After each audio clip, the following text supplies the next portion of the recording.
This series was presented by the National Dropout Prevention Center, a division of SPN, the Successful Practices Network.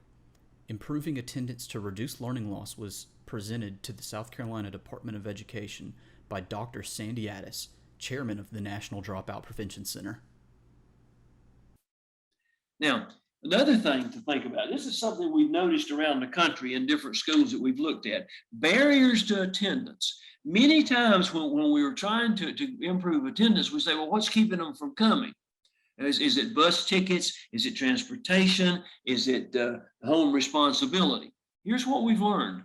External barriers to attendance, like transportation and home responsibility, they may be critical for some individual students, but typically, attendance barriers are not the root causes of school-wide poor attendance. If you've got a school, high school or middle school, that has a poor attendance pattern and we need to improve it, it's probably not because everybody can't get to school. It's probably not because the 20 or 30% of the kids that are chronically absent are truant. It's not because they have home responsibility. So when we try to fix these barriers, and we don't have this much in South Carolina, but in big cities, and I was doing some work in the city of New York, which is the world's largest school district.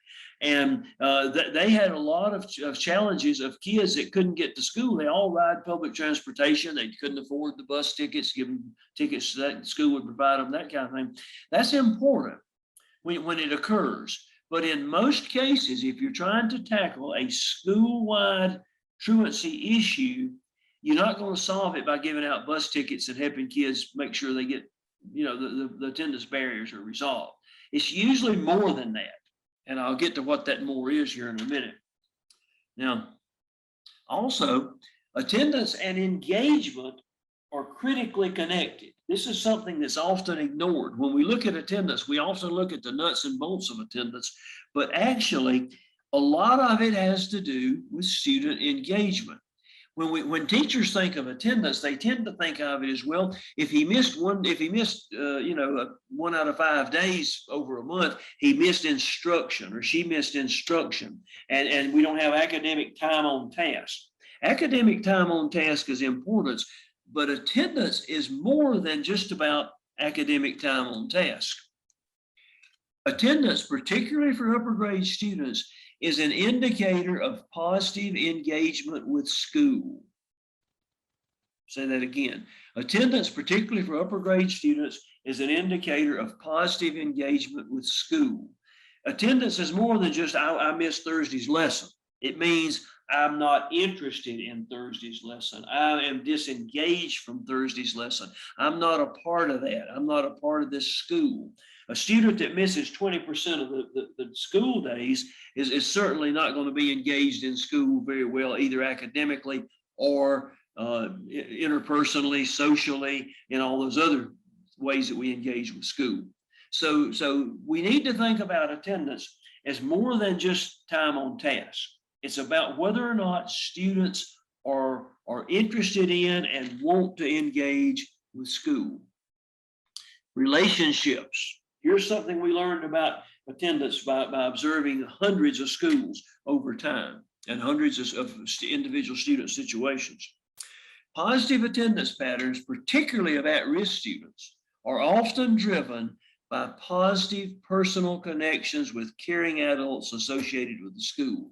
A lot of times, students who would otherwise not attend well will attend if they have a positive interpersonal connection with caring adults at the school.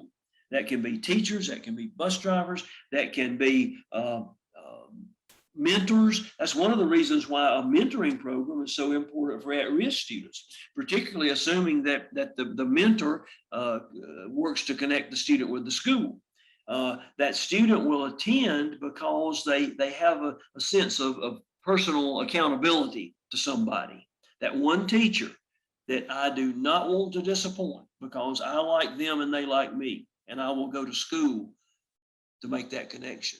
And so we can't ignore that. When schools make sure that every kid, particularly at-risk kids, have positive interpersonal connections, attendance tends to be better. And when they don't, things don't go so well.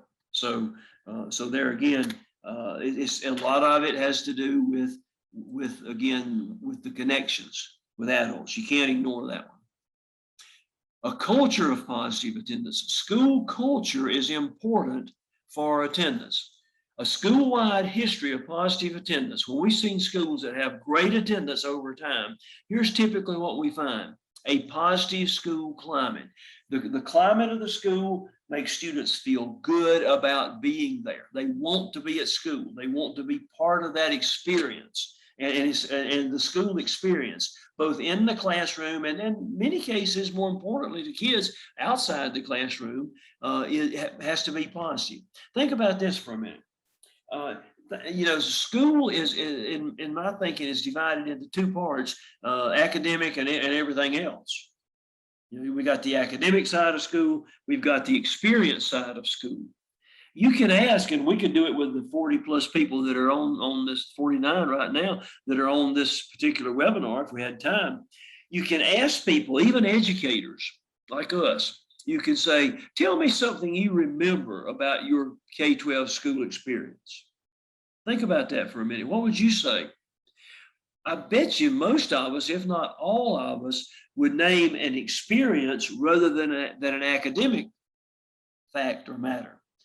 Very seldom when you ask somebody, tell me what you remember about your school experience, very seldom do they give you a geometric postulate or a fact from history or some quote from Elizabethan literature.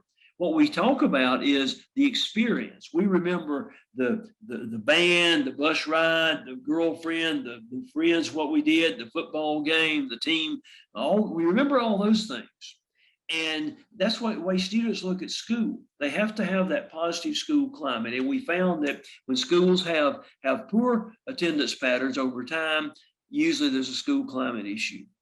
We also know that parent and community support for school attendance is important. The community can create an attendance culture. In this community, this is where we attend. It's what we do. We encourage attendance. Students that have jobs, parents who have kids, we talk to them about their attendance, and we make sure that attendance is a focus. I'll give you a couple of examples there in a few minutes. Also, we have a school-wide pattern of positive student-educator relationships. Again, the relationships are important. When we find schools that historically have great attendance over time, there's either the star schools with attendance, that they focus on the relationships. And then also we have, and I can't, Thomas, I can't get that, I can't see my slide to read it to you because I can't, got something coming up over it there. But we have widespread student engagement in all sorts of activities.